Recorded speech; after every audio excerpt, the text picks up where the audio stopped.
Go for it. All right. Hey, everybody. Welcome to Joe Code. This is your host, Joe Marrese. This is my podcast where we talk about pretty much anything that I freaking feel like on that given day. That's just the way it's going to go. Something on my mind right off the bat. Aaron, do you have something to say to me about last softball game? Just admire your hustle.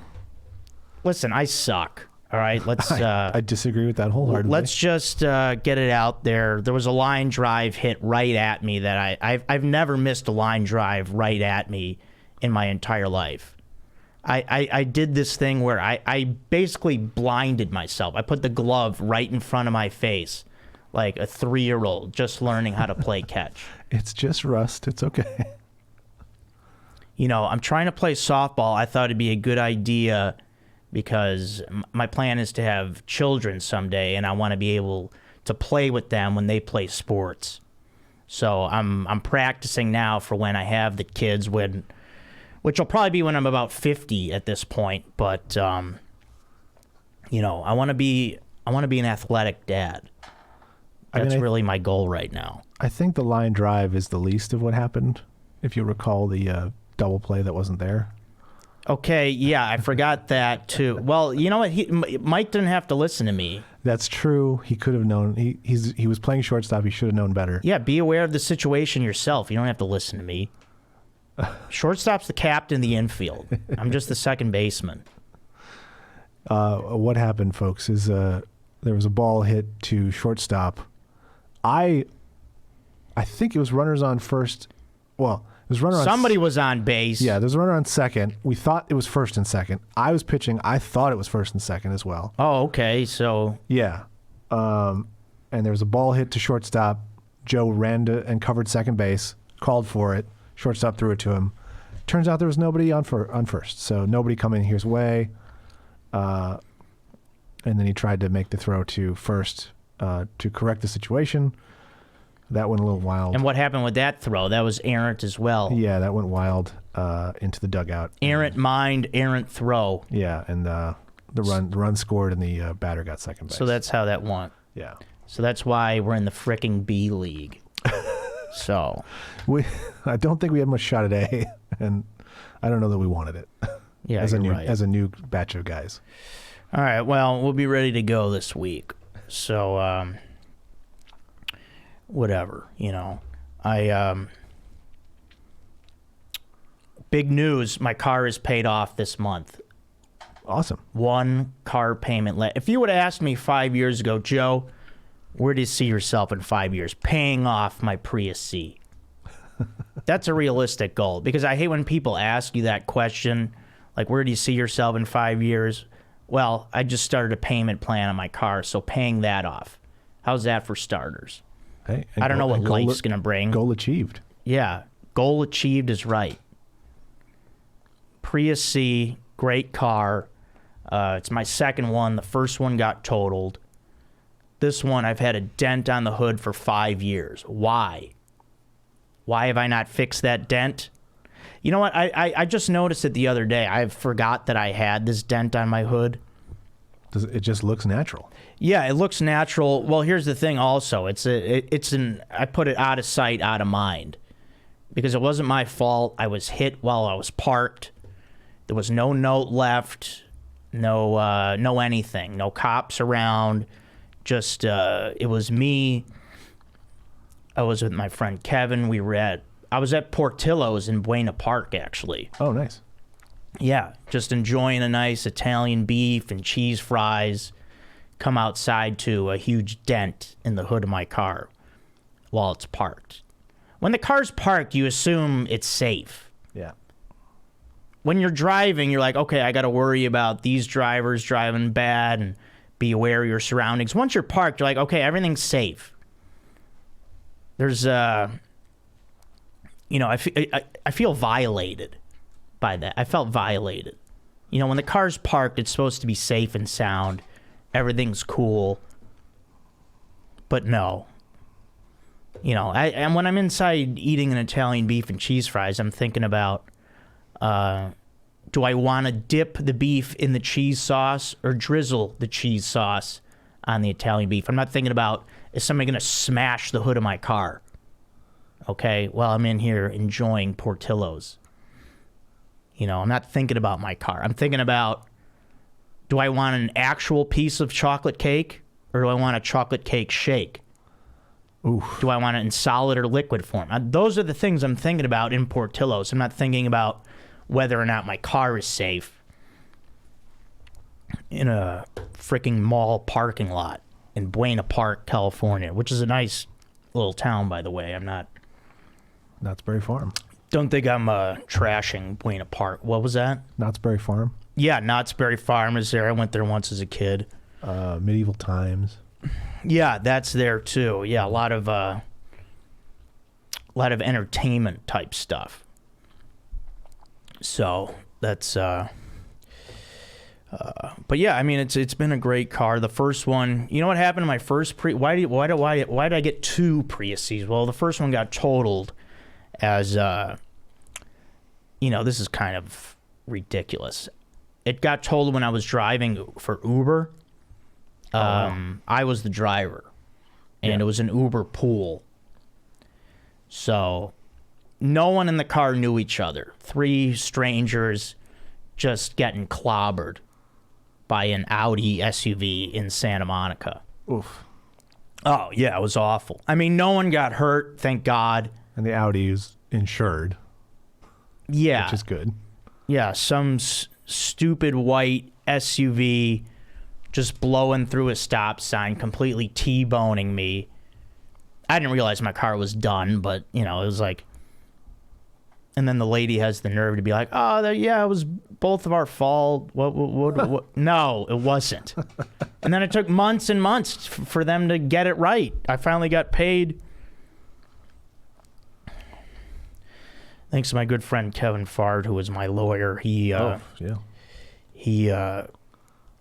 kept on them about that.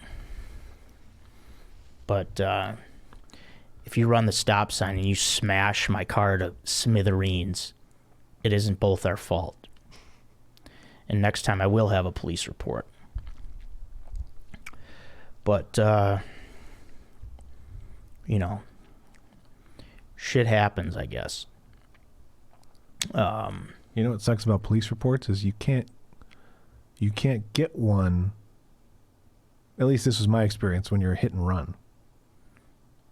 Yeah. Well, yeah, that's the other thing. Yeah, with my car with the dent, my insurance wouldn't cover it. No police, nothing. So I was like, okay, that dent's going to be there forever. And people kept telling me it would get rusted. Never got rusted. I drive around LA. There's guys flagging me down, wanting to fix it. I just keep driving. Everyone's trying to make a buck. It's hard. We're in hard times. I mean, you're driving around looking at people's cars while you're on the road. How focused are you on where you're going and what you're doing? Looking at people's hoods of cars. I had a guy on my way back from the studio once, back when we were in Hollywood proper, and he was like coming and shouting something at my window, and I was like waving him off. Yeah. And then when he actually made sense, he said, "Your tail lights are out. I'm just letting you know." And I was like, "Oh, sorry." I was like waving him off like he was asking for change. See, now that's a nice thing. Yeah, because that you would never know. Yeah, I feel really bad about that guy. That's a good Samaritan. Yeah, he really was. Yeah, lay off him. But that Uber was a job I would never do again. That was probably my least favorite job I've ever had. I've had great jobs in my life. People probably are like, Joe, if it wasn't for comedy, what would you do? And I've thought about. It would probably would have been a gym teacher and a coach. Just because I was a summer sports camp counselor for years, and I was great at that. Kids love me.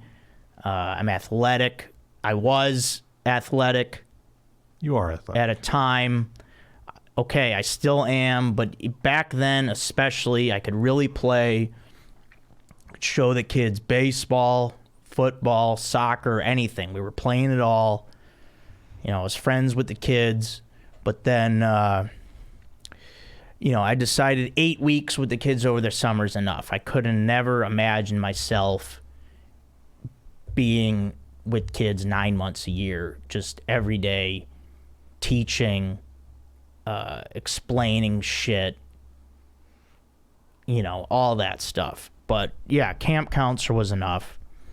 You know, every day it was sports, lunch, we'd go to the pool, and then sometimes there would be aftercare for these parents that just never wanted to see their kids, apparently. I mean, yeah, camp was like, I don't know, 7-8 hours, and then aftercare, come get your kids. Okay? Aftercare. Give me a break. But yeah, we had fun times. This is a great job to do hungover. Any job you can do hungover. Well, I mean, you could probably do any job hungover. Dennis Rodman played professional basketball hungover, so you could do any job hungover, but being a camp counselor in the summer, nothing like it. You just, if you came hungover, you just sat in the shade and waited until it was pool time, and then you just fall asleep at the pool. The lifeguards were there, if in case anyone's wondering what happens to the pool. Why would you fall asleep with the kids? No, the lifeguards are there.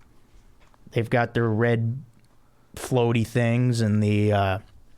They can't be hungover. Yeah, I'm sure they were though. You could see it in the eyes. I mean, this is like we're early 20s. People are going out getting loaded in the summer, you know, playing drinking games, and it was fun. Oh yeah, let me go to, it's time for This Sucks of the week. My This Sucks for this week is peeing dreams. Oh, you know what I mean, Aaron? Yeah. Why I these are dreams that we don't need as a human race. I don't need to be asleep and to see myself pee. I think my brain should just wake me up. I'll get up and pee. I don't need to envision it. Okay, I don't need to be walking around wherever I'm at in my dream and then just peeing. Okay, please, body, mind, wake me up. I will go to the bathroom every time.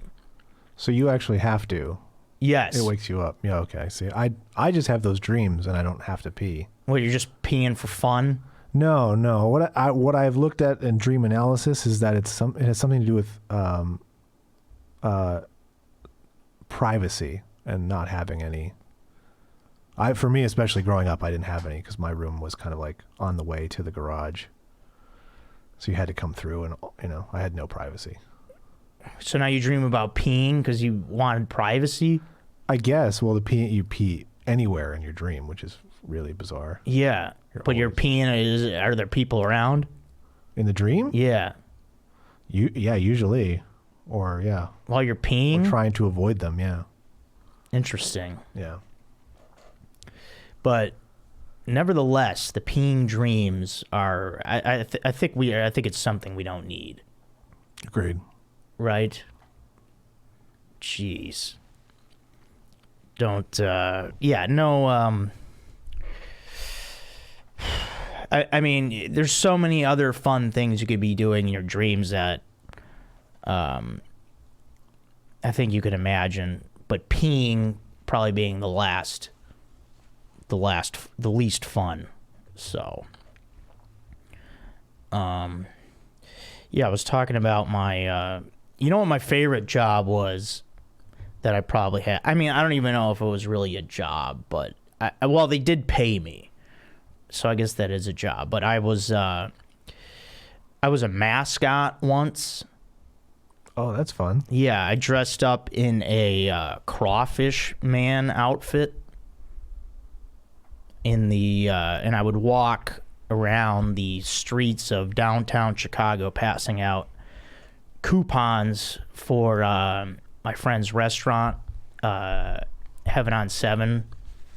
One of my good friends back home, Jimmy Banos, is the owner, and then I'm really good friends with his son. And I was on. Let's just say I was in between everything. I didn't know at that point. I didn't know if I was going to school, if I was working. But they paid me cash to put on this freaking giant red crawfish man suit and walk around passing out coupons. Was it in the summer? Was it hot? This was, I did it for a few months. Yeah.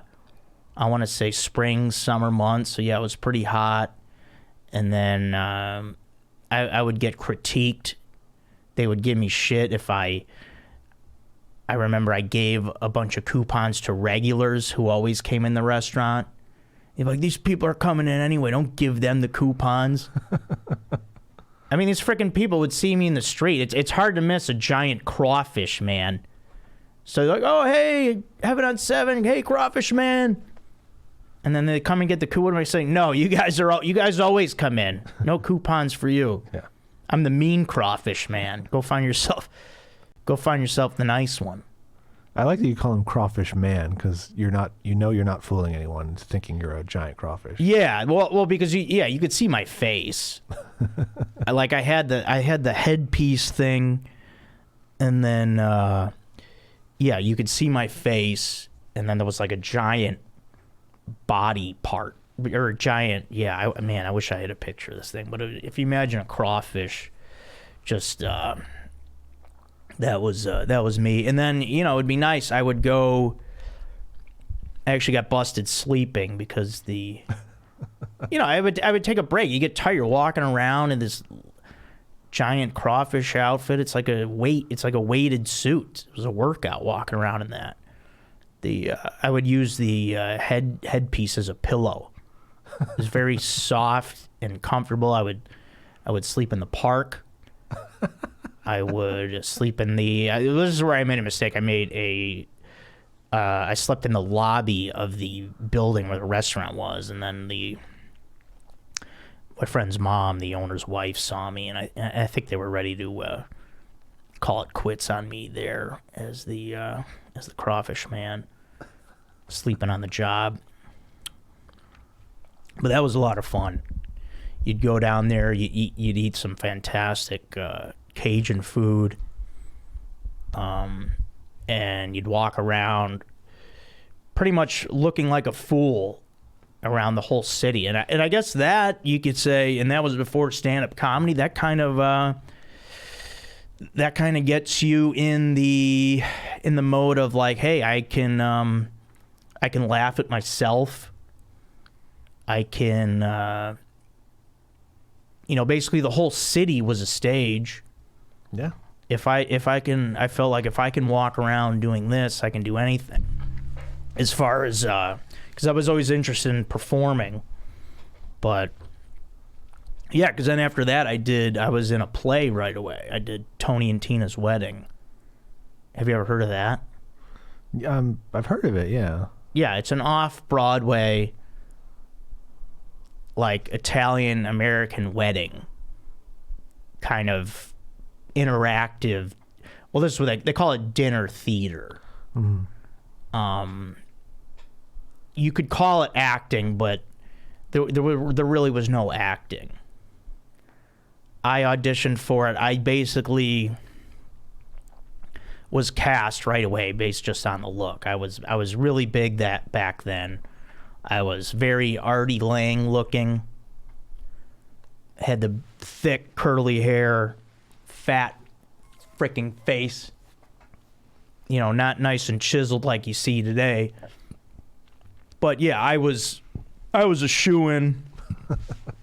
It was great. You'd run around. There'd be dancing. There'd be drinking.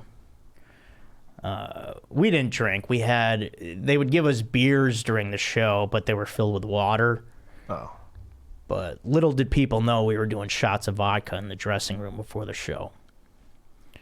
Because we thought everyone else is getting wasted. Why aren't we? You know, this is, and especially when I would be Tony. Sometimes I was the groomsman, but then I'd be Tony. This is what you do. You'd start out in the chapel. You'd get married. And then you would go into the banquet hall area. And then you'd have to, like, interact with the people. As they're eating? As the patrons are eating? Yeah, like when they're eating, you'd have to walk around and do table work. Oh, wow. And then with these strangers, and you can't expect me to be sober during that. Everyone else is having a blast. There were people that came to that show that thought they were at an actual wedding. Wow. They thought their family, they thought it was a family member. I guess that's how good we were. That's how much I sold it. Sure. My love for Tina.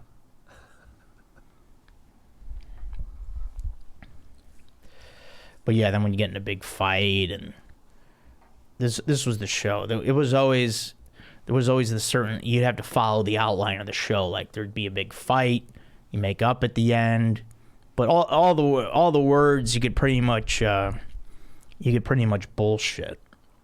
Who do you think the people watching were? Whose side were they on? Yours or Tina's in the fight?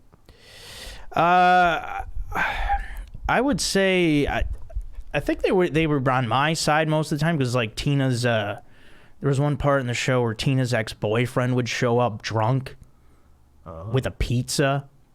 Oh. Yeah, this guy would show up and he would bring he showed up drunk, and then he had someone, this was part of the show, Lou Malnati's would deliver him a pizza. And then he'd go walking around passing out slices of Lou Malnati's to people. For people who don't know, that's Lou Malnati's is a famous deep dish spot in Chicago. And then, he would pass this pizza around, and that was his price for being at the wedding. I would always sneak in a piece of that pizza. But yeah, those great people, great memories. So the show cost the production whatever you guys were getting paid, plus $30 for that pizza. Yeah, pretty much. They would. Every time there would be a pizza delivered. Like Lou Malnati's would have. I guess we just had a stash, or no, they delivered them every show night, which was like 3-4 nights a week. We had these. There was a Lou's right around the corner from where we were. So yeah, that was fun. That was a lot of fun.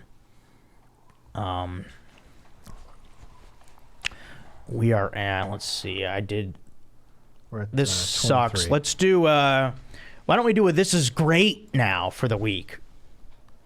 You ready for that, Aaron? Yeah.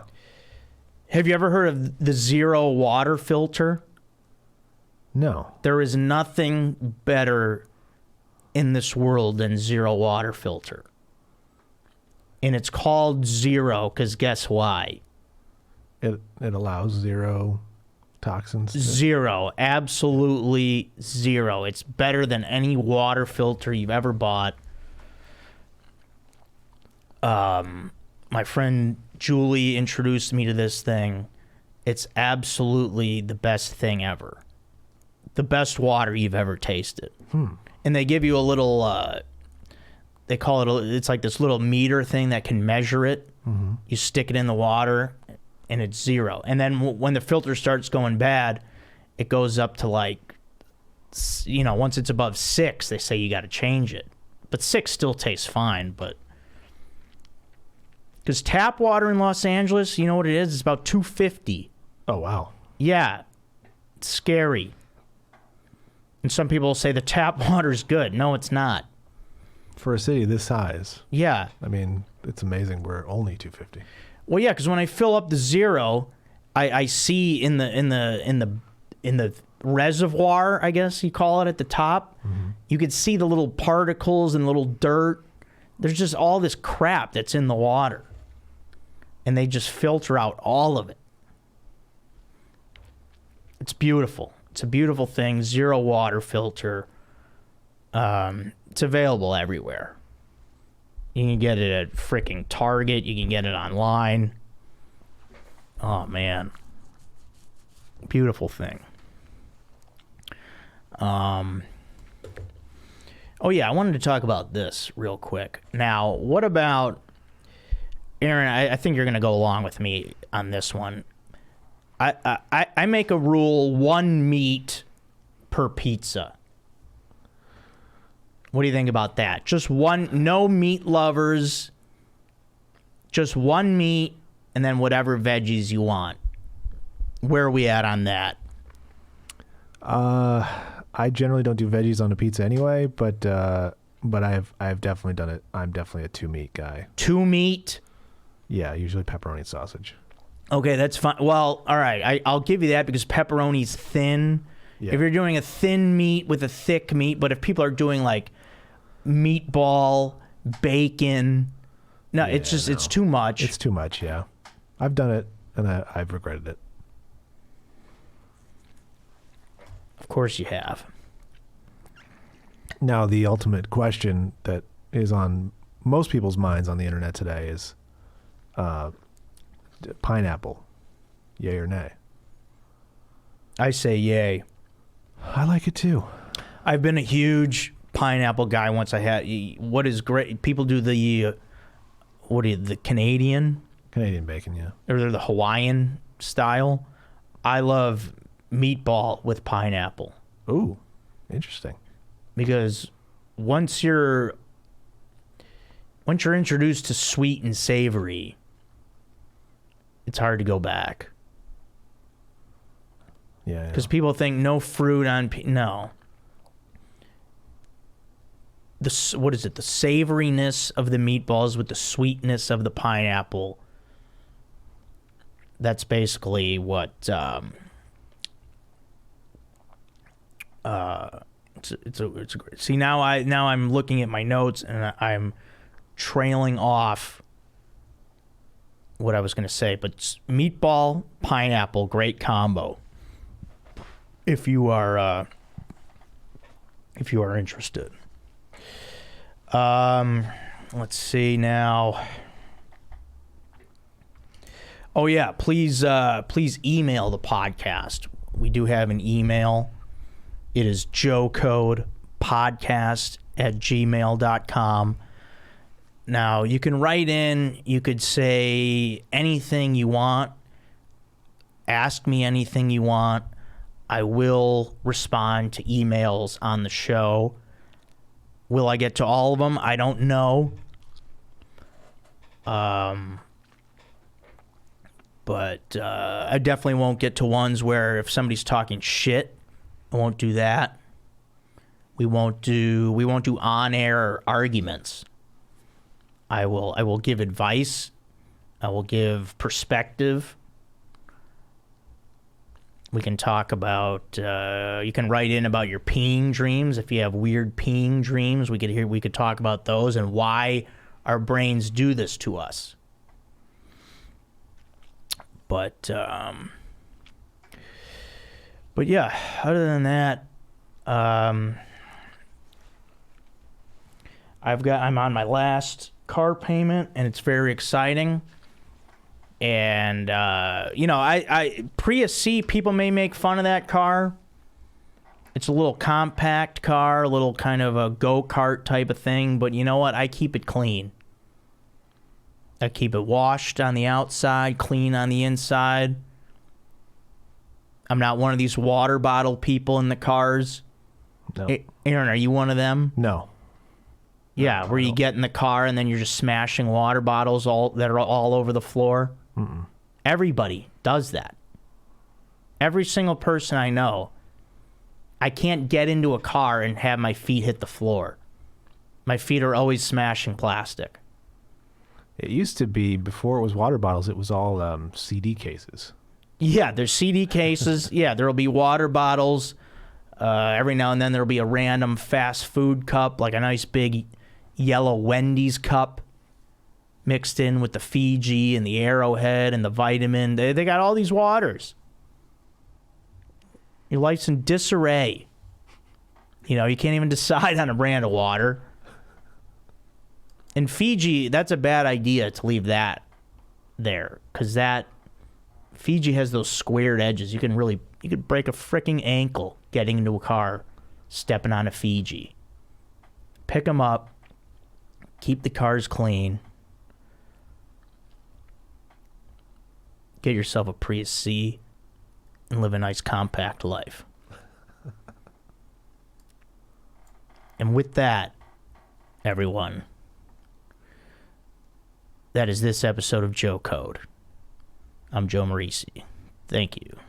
Bye-bye.